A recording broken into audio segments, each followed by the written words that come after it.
AP cabinet భేటీలో కీలకమైనటువంటి నిర్ణయాలు తీసుకున్నారు. 40 అంశాల ఎజెండాగా మంత్రివర్గ సమావేశం జరిగింది. మంత్రి కొలుసు పార్థసారథి మాట్లాడుతున్నారు. లైవ్ చూద్దాం. కూడా డేటా సెంటర్స్ ని మన విశాఖపట్నంలో ఏర్పాటు చేయడానికి ముందుకు వస్తున్నారని చెప్పేసి కూడా మనం చేస్తాను. అండర్ గ్రౌండ్లో కేబుల్ తీసుకొచ్చి ఇతర దేశాల నుంచి ఇక్కడ ల్యాండింగ్ సెంటర్స్ ఏర్పాటు చేసి ఆ కేబుల్ ద్వారా ఈ డేటా సెంటర్స్ని మెయింటైన్ చేస్తానని కూడా నేను ఈ సందర్భంగా తెలియజేస్తాను. మరి వారికి కావాల్సిన 3.6 ఎకరాలు ఏదైతే ఉందో ఐటీ హిల్, మధురవాడ ఐటీ హిల్లో, అదేవిధంగా పరదేశీపాలెం వద్ద 50 ఎకరాలని 50 లక్షల చొప్పున వారికి ఏదైతే ఎస్ఐబిబి రికమెండ్ చేసిందో అది కేటాయించడానికి కేబినెట్ ఆమోదం తెలిపిందని చెప్పేసి నేను మనవి చేస్తాను.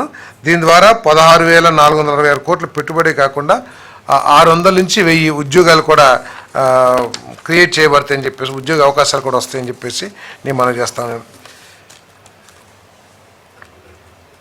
అదేవిధంగా Messrs Satva developers private limited, ఇది ఒక పెద్ద నిర్మాణ సంస్థ.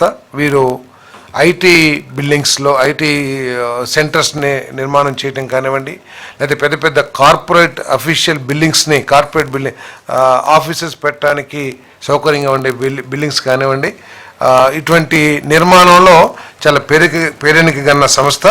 వారికి మధురవాడ వద్ద 30 ఎకరాల భూమిని ఎకరం 1,50,00,000కి అలాట్ చేయడానికి ఏదైతే ప్రతిపాదన వచ్చిందో ఆ ప్రతిపాదన ఆమోదించడం జరిగిందని చెప్పేసి మనం చేస్తాను.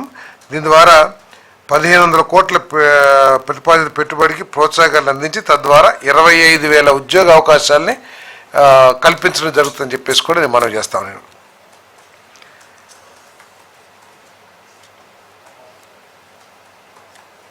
అదేవిధంగా ఏఎన్ఎస్ఆర్ గ్లోబల్ కార్పొరేషన్ ప్రైవేట్ లిమిటెడ్కి 7.79 ఎకరాల భూమిని మరి ఈ ఇన్ఫ్రాస్ట్రక్చర్ డెవలప్మెంట్ కోసం, అంటే ఏంటంటే విశాఖపట్నాన్ని రాబోయే సంవత్సరాల్లో ఈ ప్రభుత్వం చంద్రబాబు నాయుడు గారి నాయకత్వంలో సాఫ్ట్వేర్కి కానివ్వండి, లేకపోతే ఈ డేటా సెంటర్స్ కానివ్వండి, ఐటీ సెక్టర్ని అక్కడ బ్రహ్మాండంగా డెవలప్ చేయాలి, దేశంలో ఏ ఇతర నగరంలో లేని వసతులన్నింటినీ కూడా ప్లాన్గా ఏర్పాటు చేయాలనే లక్ష్యంతో ఈ సంస్థలన్నింటినీ కూడా తీసుకొచ్చి ఉద్యోగ అవకాశాలు లభించే విధంగా ఈ ప్రభుత్వం పనిచేస్తుందని చెప్పేసి మనం చేస్తాను.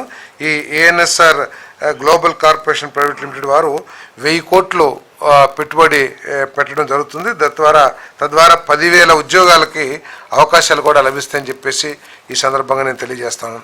అదేవిధంగా BVM energy and residency private limited వీరు కూడా 30 ఎకరాల భూమిని ఏపీఐసి ద్వారా ఎకరానికి 1,50,00,000 చొప్పున కేటాయించడం ద్వారా మరి ఈ సాఫ్ట్వేర్ ఇన్ఫ్రాస్ట్రక్చర్ని డెవలప్ చేయడానికి కేబినెట్ ఆమోదం తెలిపింది.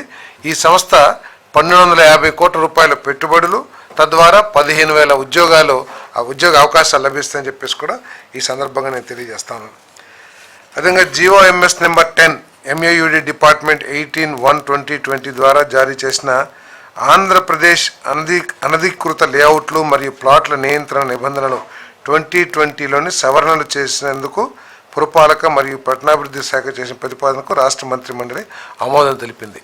మనందరికీ తెలిసిందే, ఏ పట్టణం తీసుకున్నా కూడా లేతే అర్బన్ ఏరియాలో చాలా చోట్ల చాలామంది లేఅవుట్లు వేసేయటం, దానికి పర్మిషన్స్ ఉన్నాయా లేదా అని చెప్పేసి చూడకుండా చాలామంది ఏదో వారికి తగ్గట్టు వారు కొనుక్కోవటం జరుగుతున్న విషయం మనకు తెలిసిందే. కొనుక్కున్న తర్వాత దాంట్లో ఉన్న అనేక లోపాల మూలంగా వాళ్ళు ఇల్లు నిర్మాణం చేయడానికి కానివ్వండి, లేదా రకరకాల సమస్యల్ని వాళ్ళు ఎదుర్కొంటున్న విషయం అందరికీ తెలిసిందే. మరి దానికోసం ఈ ల్యాండ్ ఎల్ఆర్ఎస్ ఏదైతే ఉందో మరి ఆ ప్రతిపాదనని ఈరోజు మన కేబినెట్ ఆమోదించిందని చెప్పేసి కూడా ఈ సందర్భంగా నేను తెలియజేస్తాను. Visakhapatnam metropolitan region development authority metropolis కమిషనర్కు అనకాపల్లి జిల్లా చెర్లోపల్లి కందం గ్రామంలో 2007 సంవత్సరంలో ప్రారంభించిన ల్యాండ్ పూలింగ్ ప్రక్రియ 58.18 ఎకరాలను కొనసాగించడానికి అనుమతి ఇచ్చే ప్రతిపాదన. అంటే 2007లోనే అప్పుడు ఉన్న నిబంధనల ప్రకారం కానివ్వండి, లేదా ల్యాండ్ పూలింగ్ పాలసీ ప్రకారం కానివ్వండి 58 ఎకరాలు ఆ గ్రామంలో తీసుకుంటం జరిగింది, అగ్రిమెంట్ కూడా చేయటం జరిగిందని చెప్పేసి నేను మనవి చేస్తాను. కానీ ఇప్పుడు వరకు ఇంప్లిమెంట్ కాకపోవటం మూలంగా దాన్ని అదే ల్యాండ్ పూలింగ్ ఏదైతే అగ్రిమెంట్ చేసుకున్నారో ఆ అగ్రిమెంట్ని కొనసాగించడానికి ఈరోజు ఏదైతే ప్రతిపాదన వచ్చిందో దాన్ని కేబినెట్ ఆమోదించిందని చెప్పేసి నేను మనం చేస్తాను. అదేవిధంగా Visakhapatnam metropolitan region development authority metropolitan కమిషనర్కి విశాఖపట్నం, విజయనగరం, అనకాపల్లి జిల్లాల్లో దాదాపు 1941.19 ఎకరాలని భూసేకరణ చేయడానికి చేసిన ప్రతిపాదన ఆమోదించడం జరిగిందని చెప్పేసి మనం చేస్తాం. ఇప్పుడు మీరందరూ కూడా ఇప్పుడే చెప్పాము, ప్రతి క్యాబినెట్లో కూడా విశాఖపట్నంలో కొన్ని లక్షల కోట్ల పెట్టుబడులు వస్తున్న విషయం మనం కూడా చూస్తూ ఉన్నాం.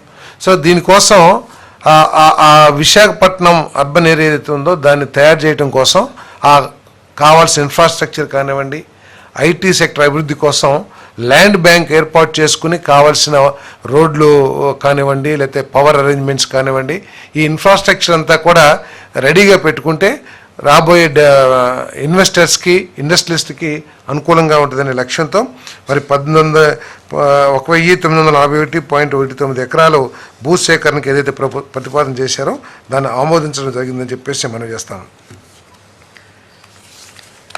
అదేవిధంగా 2014-2019లో ఏషియన్ ఇన్ఫ్రాస్ట్రక్చర్ ఇన్వెస్ట్మెంట్ బ్యాంక్ ద్వారా దాదాపు 3,300 కోట్ల రూపాయలు రుణం తీసుకుని అర్బన్ ఏరియాలో డ్రింకింగ్ ఫెసిలిటీ ఏర్పాటు చేయాలని చెప్పేసి దాదాపు 27 ప్యాకేజీలని వర్క్ కాంట్రాక్ట్స్ అవార్డ్ చేయడం జరిగిందని చెప్పేసి